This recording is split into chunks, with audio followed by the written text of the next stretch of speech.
Do you have experiences that could help someone else? Do you want to make an impact on future generations? Have you started or completed a collection of your life stories? I'm Melanie Davis, the founder of Triumph Press, and this is a Preserving Legacy workshop that I've been giving in various locations around the country. If you didn't answer yes to any of those questions, then let's talk.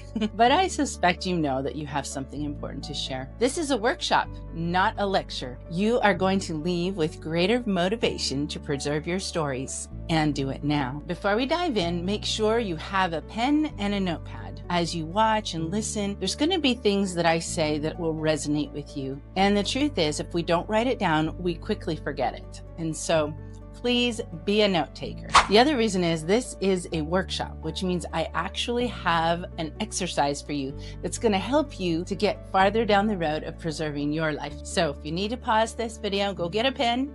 I'll be waiting. I became interested in preserving life stories pretty early in life as a journal writer. I hope most of us are, but if you aren't, it's definitely a practice I recommend. My journal writing became especially important as I became a mother. I would bring a journal with me to the hospital. After finding out if it was a girl or a boy, I'd buy something pink with flowers or blue with sailboats, and I would write a mother's first message to her child and have my baby's footprints put in it. And then I just used that journal to continue to write all the cute and funny things that we are going to forget if we don't write it down. One example I like to use is my oldest son. When he was a couple years old, maybe 3, he flushed a toothbrush down the toilet. Now, if you've ever had a toothbrush down the toilet, you'll know that it will trap things and it's kind of hard to get out. And so I was sitting on the floor next to the toilet, a little flustered, and he came and put his little arm around me and he said, "It's okay, Mom. I still have a red one." I wrote that down and I was reading it to him years later. And that's one of the things I love about writing journals for my children is that as they grow, I read it to them and we get to look back at memories or share perspectives that I had of them as they grow up. And so I know as I was reading that to my son, I realized that honestly, until I reread that in my journal, I had completely forgotten about it. And it's really funny. So that's just an example. My 3rd child passed away of SIDS. I have other videos on my channel that, especially my introductory video, where I really go into detail about that. And I won't take the time to do that here, except that I just want to say that the journal I had kept for my daughter Bryn, both before, during, and after her death, became pivotal for me in my life. Her death put me on this path because I felt on the day that she died a powerful sense of purpose. I didn't know what that purpose was, and over time it's actually become many things. It's been working with people in bereavement, helping them to preserve the stories of their loved ones and publish them into beautiful books and heal. It's very healing to tell your stories, especially your stories of loss or tragedy or trauma. And out of that, I wrote workbooks for veterans, incarcerated veterans, the incarcerated. I've spent a lot of time with people who've had some pretty severe traumas in their lives, and I have been able to make a difference. I think it's wrong to say I've been able to make a difference. I think it's more accurate to say I have facilitated the difference that preserving and sharing your story can make. And so that's really where I started my journey. I founded Triumph Press so that I could help people publish and share their stories. And I've recently shifted into preserving the stories of people's life legacies. So now I just want to go through some of the benefits of writing your stories. And I invite you to use your notebook and make a list of these, or at least the ones that you really need in your life. The first benefit is it will help you heal from trauma. The use of storytelling to make meaning out of life's experiences is the oldest form of therapy. Examples include writing on cave walls, paintings on animal skins, and even the use of symbols on the body in the form of tattoos. Humans have intrinsically come to utilize narrative therapy as a way to convey to themselves and others what they have been through and why it matters. Narrative therapy separates a person from their problems, making it a powerful method for dealing with trauma. It facilitates the ability for people to rely on their inner resources to process and minimize difficulties and adversities. By writing and examining their own life stories, people have the ability to step outside themselves and take on the role of a researcher, exploring what happened and why. It also gives them the position of a narrator as they convey their stories and assign meaning. Through this process, narrative therapy uses the power of story to help people discover their life purposes.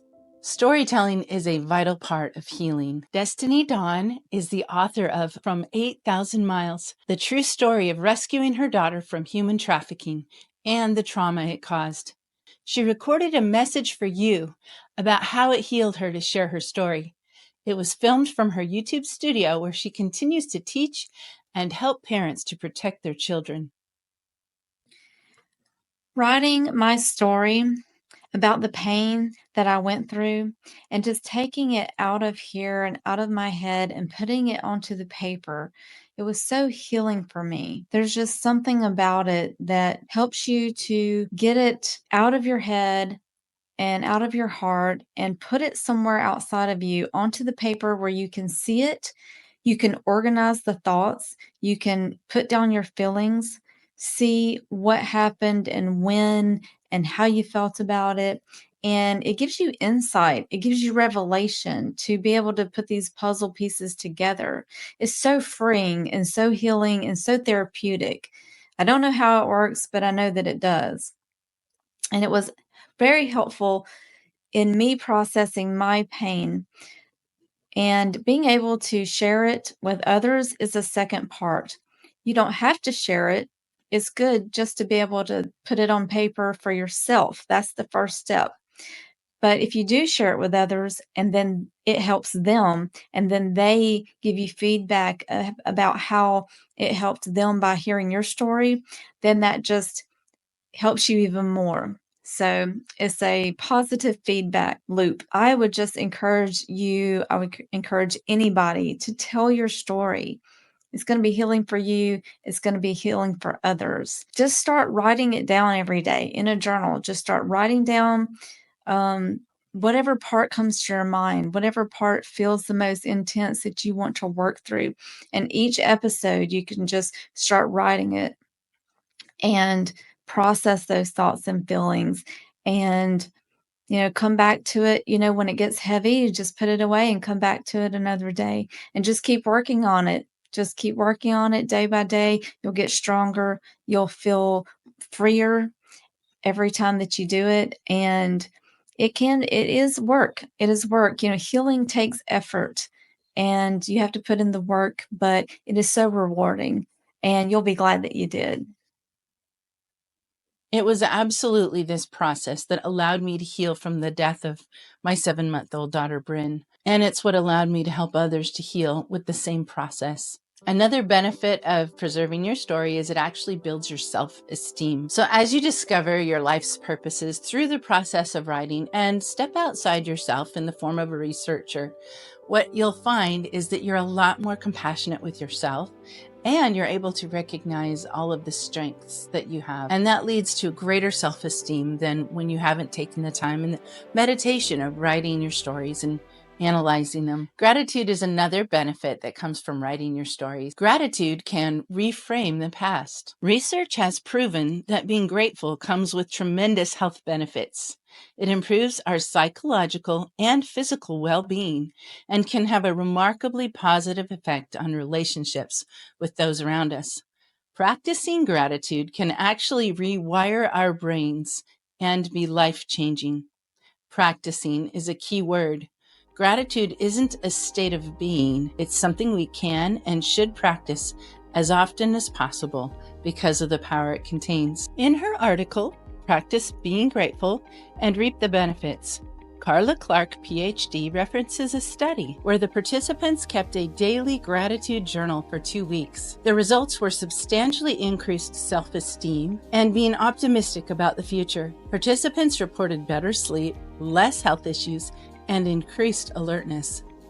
Clark shares, experiencing gratitude can also have a profound effect on our memories. Gratitude practice has shown not only to increase the recall of positive memories, having a dash of gratitude when recalling unpleasant memories can help us better emotionally process the negative events, thus bringing emotional closure to those incidents. Another benefit of writing and sharing your stories is that it can help to heal others and bring joy into your life.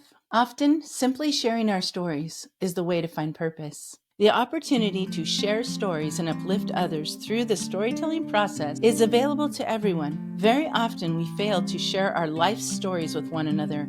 Out of fear, we may come across as conceited or prideful. We may doubt if our stories are actually interesting and worthwhile, or, most frightening of all, we fear that our stories might demonstrate that we are, in truth, much more valuable or powerful than anyone knows. Though the pen is in your hand, if you take the time and create the circumstances, writing can create a conduit to your inner voice or the voice of God that will allow wisdom, understanding, and purpose to be revealed. And lastly, you will create legacy that will allow you to live on. Here's a testimonial from my father sharing how important his stories are to his posterity. I was reading a letter. It's actually a text message from my granddaughter who is on a mission in Tahiti. And she writes me this message that really struck me. She said, "This week I was looking at some of our family on Family History app. I didn't know this before, but there are little biographies of some of our family. I was reading the stories of Grandma and your parents. Even though I didn't meet them, or at least I don't remember, I felt a lot closer connection with my great grandparents after reading their story." Then I read the next sentence. "I hope in the future I'll be able to help write stories and history of you, Grandma, Mom, and Dad." And I thought, oh, she doesn't know. I have already done that in this wonderful book, Blessings and Miracles, Miracles and Blessings, actually. And she hasn't received it yet. And I was so thrilled to be able to say, she doesn't have to write my story. It would be nice if she wants to, but she doesn't have to because we already did it. It gives me pleasure to know that my granddaughter doesn't have to write my story. I did it myself. And it's one of the best things that we've ever done. All of these things add value to our life. It's an example for not only our children, our grandchildren, and many generations to come. Stories are the substance of life. Our sojourn on this planet is short. After we are gone, our stories are what remain. By sharing our unique experiences, something we all can do, we leave a significant mark on the planet. Our stories can transcend the influence of today and become the material which guides future generations. Whatever our experiences, whatever our endeavors, if we recognize the opportunity found in deliberately and carefully recording our life wisdom, we may actually make a much bigger difference in the world than we ever imagined. Story is the universal thread that binds us together. It weaves the joy and pathos of the human experience here and now, and all of humanity from the dawn of time to eternity. It is through story that we know each other, learn from each other, avoid mistakes, and make progress. Now I want to take on some of the obstacles you may face to writing and sharing your stories. The first one is that you don't enjoy it and you don't make time for it. Hopefully this workshop will make writing move up your priority list and that you will find a little more joy in it because you know how meaningful it is. There are other ways that you can preserve your story besides writing if that isn't something that you're good at. Technology has allowed us to preserve our stories in multiple ways.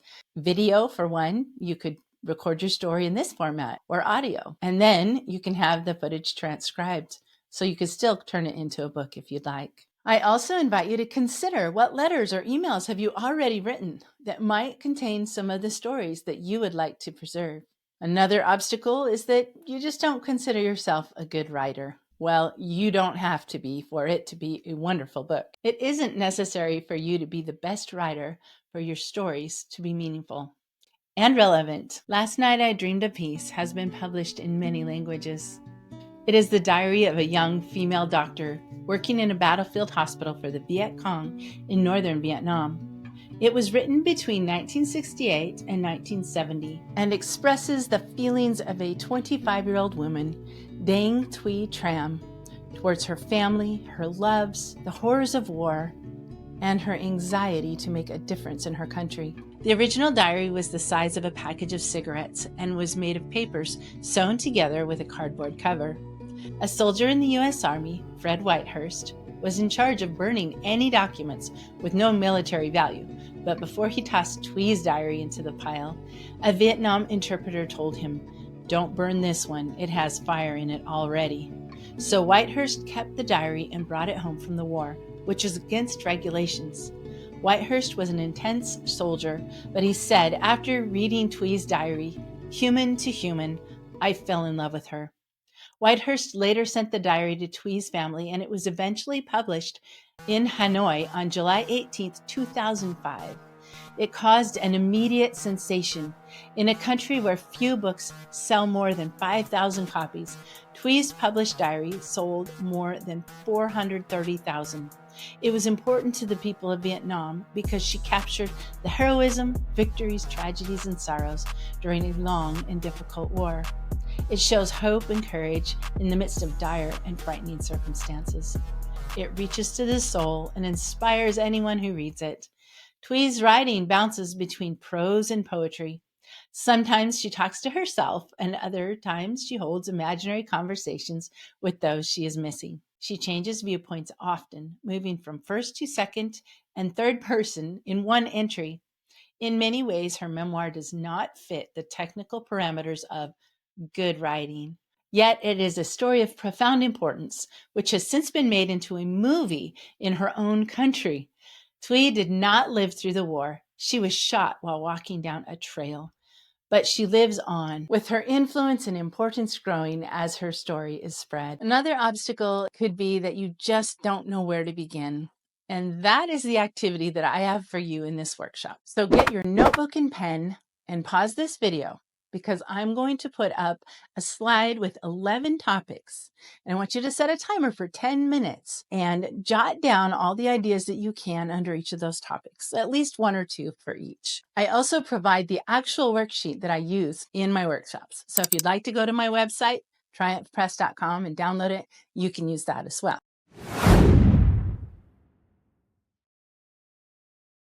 Now go through that list of ideas and circle one topic that really stands out to you. It might be the story that you want to make sure that you preserve. And then set your timer for another 10 minutes and free write on that topic. I'll see you in 10.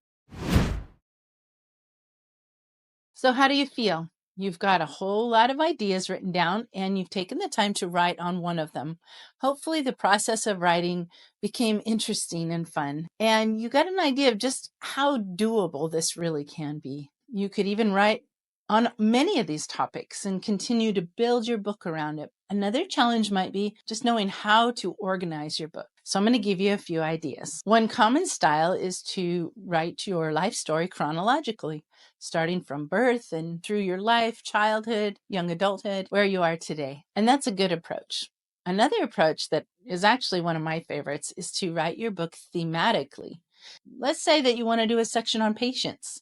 You could think of all the different stories that you have on patience and put them together. And hopefully the writing exercise that we just did will also give you ideas, because you can look at all of the answers you had under the questions and they become part of the theme. So you can actually organize your books so that your stories are not going chronologically one after another, but you can kind of jump around through time. And that actually makes for very interesting reading. Another style is to write a collaborative book. Above my shoulder is the book that I published for my mom and dad. One of the sections is my mom's stories of her miracles and blessings. And then my dad has his section with the same kinds of stories. In this way, their book is written very much thematically, as it focuses on their miracles and blessings. And it's also a collaborative because they both contributed to it. Here is a testimonial from my mom, sharing with you her process for writing and publishing such a book. 2007, my sister sent me a journal for my birthday. And she said, "I hope you'll record some of your experiences, the times you have seen the hand of God blessing you and your family.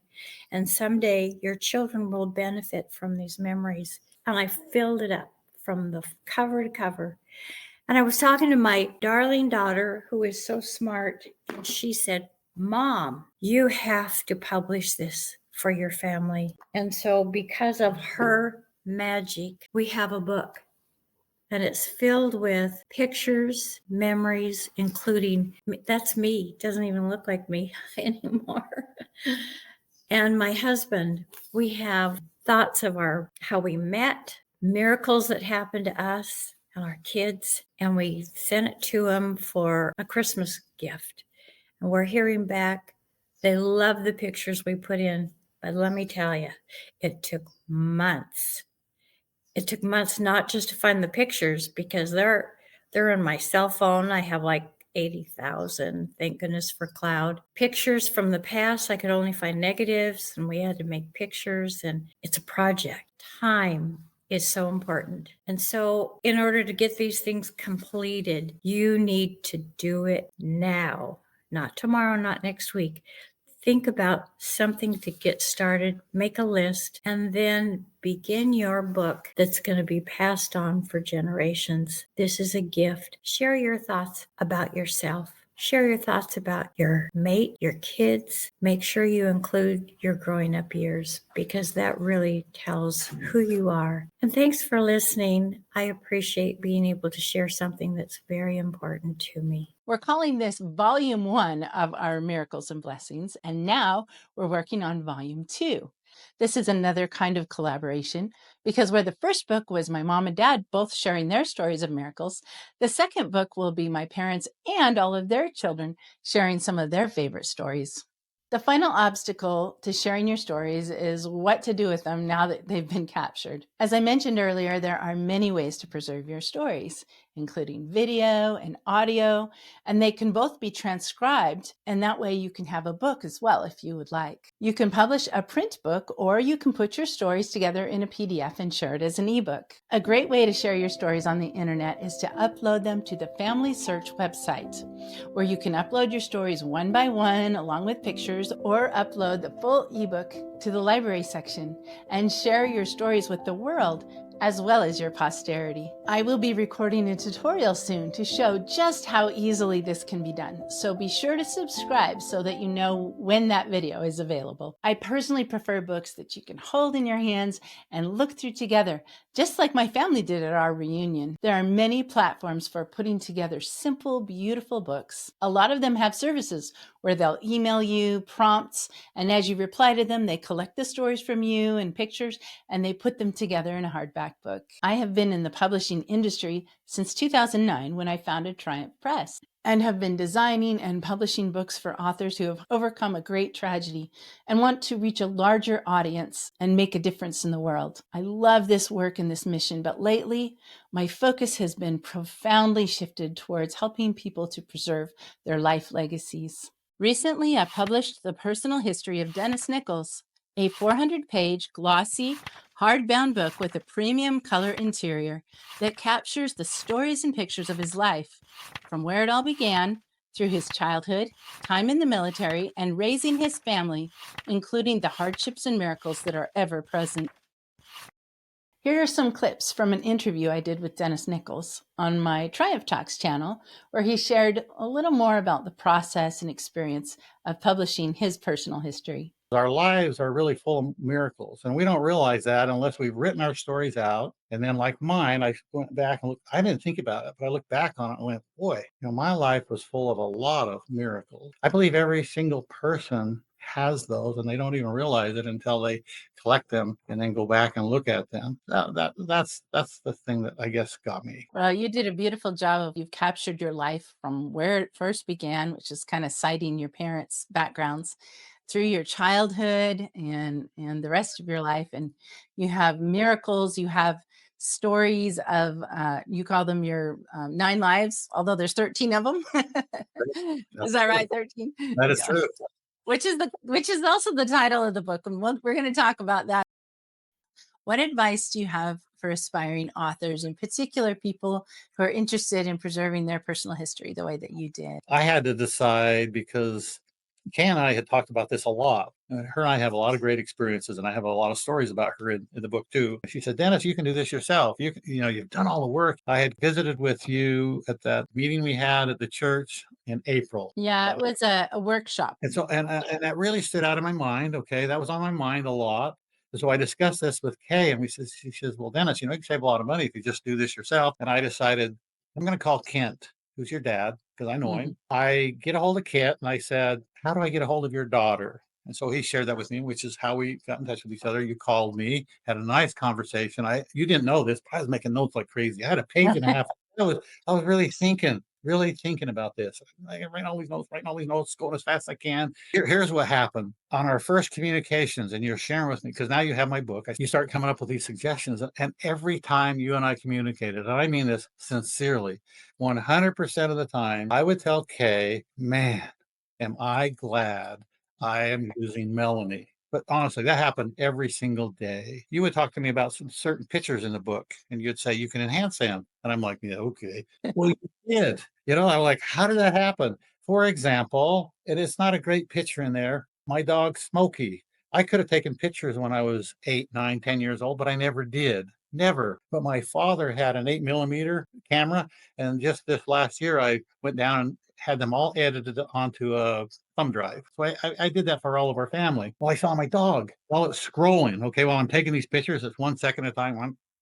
If you've ever done that, know what I'm talking about. I have my phone.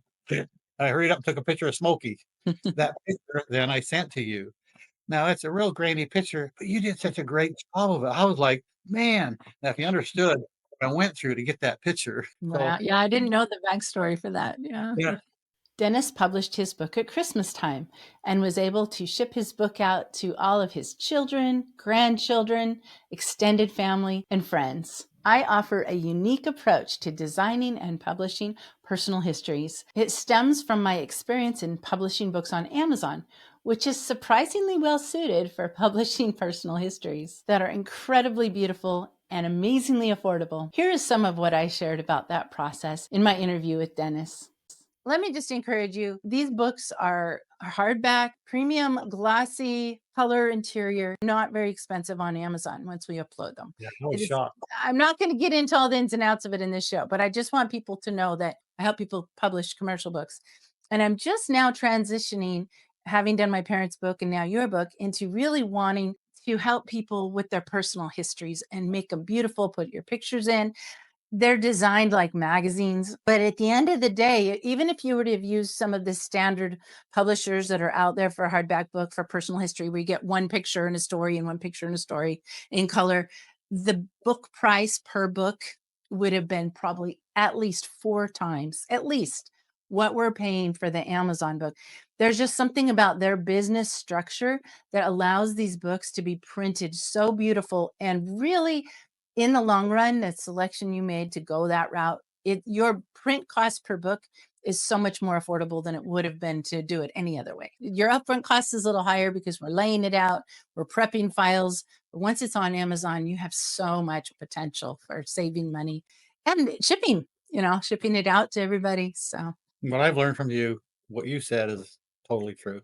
I completely agree. I do appreciate the opportunity to have your testimonial and to encourage people to follow your example, because I'm on a mission. I really am. I published my first book dealing with my own tragedy. My company is Triumph Press, takes some tragedy for triumph, and the death of my daughter, which gave me the purpose. And that's the reason why I do what I do. And like I said at the very start, this is the greatest gift you have for the world. It's the greatest gift you can give your family. And if you have something so valuable, why not put it together? We have the technology, make it beautiful, make it lasting. Where do you make serious investments of your time and money? Is it in the stock market, real estate, trips, cars, jewelry? How do you spend your money in ways that are meaningful? As you think about that, ask yourself, how valuable are these compared with your life, your wisdom, the strength of your family? It is my hope that you will come to realize that your life, your stories, your wisdom that you've gained are the most valuable possessions you have, and that they can be passed on and preserved. They're the greatest gifts you have to give the world.